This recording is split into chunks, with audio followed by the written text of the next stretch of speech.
Imagine करो अचानक से आपके जितने सारे फ्रेंड्स हैं सब ने अपने पैसे आपके पास डिपॉजिट रखने के लिए दे दिया और अचानक से आपके पास पैसे ही पैसे हो गए। तो कहीं ना कहीं आपके दिमाग में ये बात जरूर आएगी कि आप इन सारे पैसों को कहीं ना कहीं इन्वेस्ट करो और उस पर जो भी रिटर्न आएगा वो आप खुद रखो और उस इन्वेस्टमेंट की मैच्योरिटी होने के बाद आप उन पैसों को अपने दोस्तों को वापस बांट दो।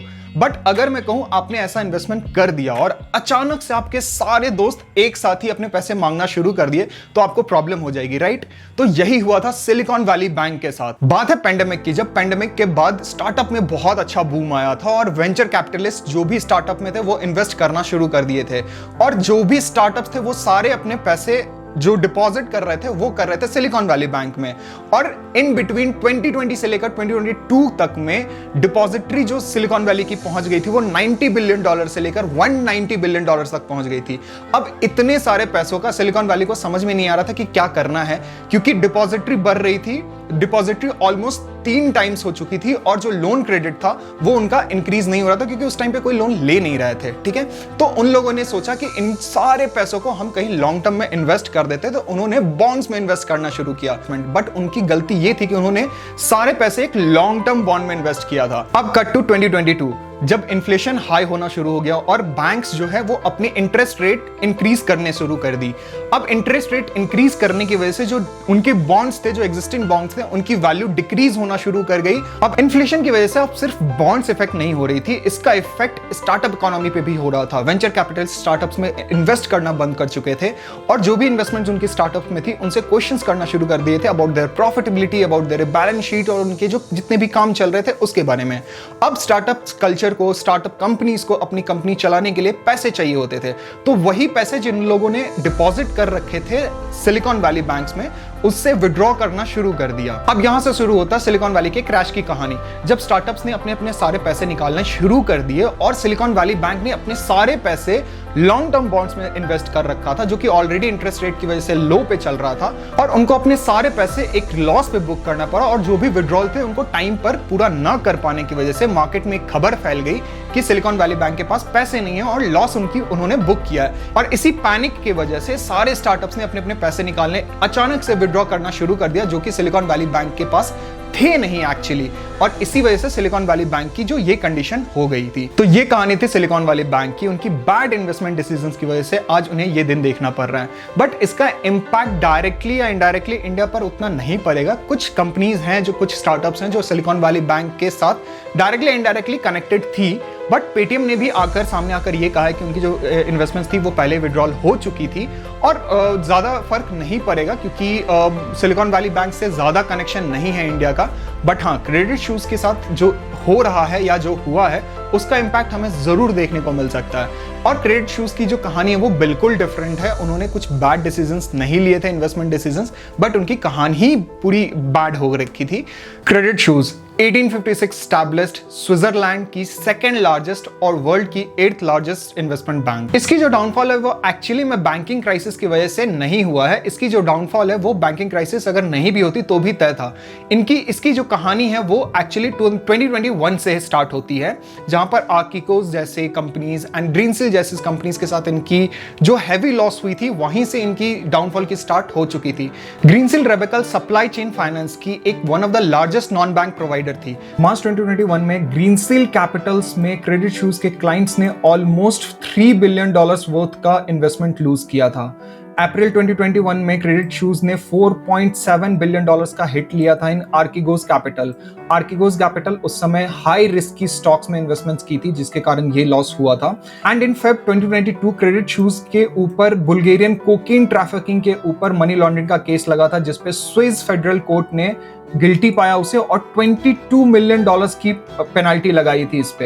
And also in Feb 2022 18,000 credit issues customers की डिटेल लीक हुई थी worth of 100 billion Swiss francs. तो ये कंप्लीट एक ट्रस्ट इशू हो गया था क्रेडिट इश्यूज के ऊपर इस कारण की वजह से, और इसी क्रिमिनल एक्टिविटीज के कारण जो भी अच्छे इन्वेस्टर्स थे वो भी अपने पैसे विड्रॉ करना शुरू कर दिए। And on top of all these failures और इनके नेगेटिव न्यूज एंड रूमर्स के कारण इनके जो क्लाइंट हैं एक साथ worth of 110 billion Swiss francs की विड्रॉ एक साथ पुल आउट कर ली थी और वो भी तब जब इनका जो मेजर लॉस है सिंस फाइनेंशियल क्राइसिस से सबसे बड़ा major loss worth of 7.29 billion Swiss francs की हुई थी तब। और ऐसे में क्रेडिट स्विस का डिफॉल्ट होना तय था और इसी चीज को बचाने के लिए वो सऊदी नेशनल बैंक गई थी, जो कि उसके ऑलरेडी एक इन्वेस्टर रह चुके हैं जिनका ऑलमोस्ट 9.8% का होल्डिंग्स ऑलरेडी था, तो उनसे और पैसा मांगने गए थे। बट ड्यू टू रेगुलेशंस के कारण, क्योंकि एक कंपनी में मैक्स टू मैक्स 10% का ही एक्विजिशन हो सकता है, इसीलिए जो सऊदी बैंक नेशनल बैंक है वो बैकआउट कर गई। Whether you would be open to assisting further if there was another call for additional liquidity from Credit Suisse? The answer is absolutely not, for many reasons, outside the simplest reason, which is regulatory and statute. की वजह से इन्हें पूरी default होनी पड़ी और जो कि गवर्नमेंट के पास गई और रिसेंटली यूबीएस बैंक ने इसे खरीद लिया है। तो ये थी whole story about all those banking crisis. तो अब बात करते हैं कि इन सारे बैंकिंग क्राइसिस का इंडिया पर क्या इंपैक्ट पड़ने वाला है। तो इंडियन बैंकिंग सेक्टर पर इस पे कुछ खास इंपैक्ट नहीं पड़ेगा, क्योंकि जो इंडियन बैंकिंग का जो एक्सपोजर है एसेट्स का, जो क्रेडिट स्विस में ले लो या स्विस बैंक में ले लो, वो सिर्फ 20,000 करोड़ का है, जिसमें मेजरली डेरिवेटिव मार्केट्स में इन्वेस्टमेंट्स है, जिसमें फॉरेन एक्सचेंज हो गए, इंटरेस्ट रेट्स हो गए, इनमें सारा इन्वेस्टमेंट्स है। एंड ये अमाउंट बहुत मिनिमल है to impact whole Indian banking system. दूसरा फैक्टर है better macro economic factor of India. जो हमारा करंट डेफिसिट है वो 2.5% से भी कम है इन FY 2023 और एक्सपेक्टेड है कि इन FY 2024 में 2% से भी नीचे होने वाला है। तो ये भी एक बहुत बड़ा रीजन है। नेक्स्ट रीजन जो है हमारा वो है रेगुलेशंस। जो इंडिया का जो बैंकिंग रेगुलेशंस है वो बहुत स्ट्रांग है। As per RBI rule banking को 18% अपनी डिपॉजिटरी स्टैट्यूटरी लिक्विड रेशियो में रखना होगा and 4.5% as a cash reserve ratio. और यही नहीं, जो हमारा ग्रॉस एनपीए है वो मल्टी ईयर लो पर है, बिलो 5%, और जो नेट एनपीए वो जस्ट 1.3% है। तो इसी स्ट्रॉन्ग रेगुलेशंस और इसी स्ट्रॉन्ग बैंकिंग परफॉर्मेंस की वजह से हमारा जो बैंकिंग सेक्टर है वो काफी स्ट्रेस अभी भी ले सकता है। तो इस बैंकिंग जो ग्लोबल बैंकिंग क्राइसिस है उसका ज्यादा इंपैक्ट हमारे बैंकिंग सेक्टर पर नहीं पड़ेगा, बट हाँ आईटी सेक्टर्स पे बहुत ज्यादा इंपैक्ट पड़ सकता है, क्योंकि आईटी सेक्टर जो हमारी मेजर आईटी सेक्टर्स है, जो companies like TCS, Wipro, tech Mahindra, Infosys, ये सब जो आईटी कंपनीज है उनकी ऑलमोस्ट 40% जो रेवेन्यू है वो सिर्फ banking, financial services and insurance से आती है, जो कि बेसिकली उनकी जो सर्विसेज है वो होती है वेस्टर्न कंट्री में।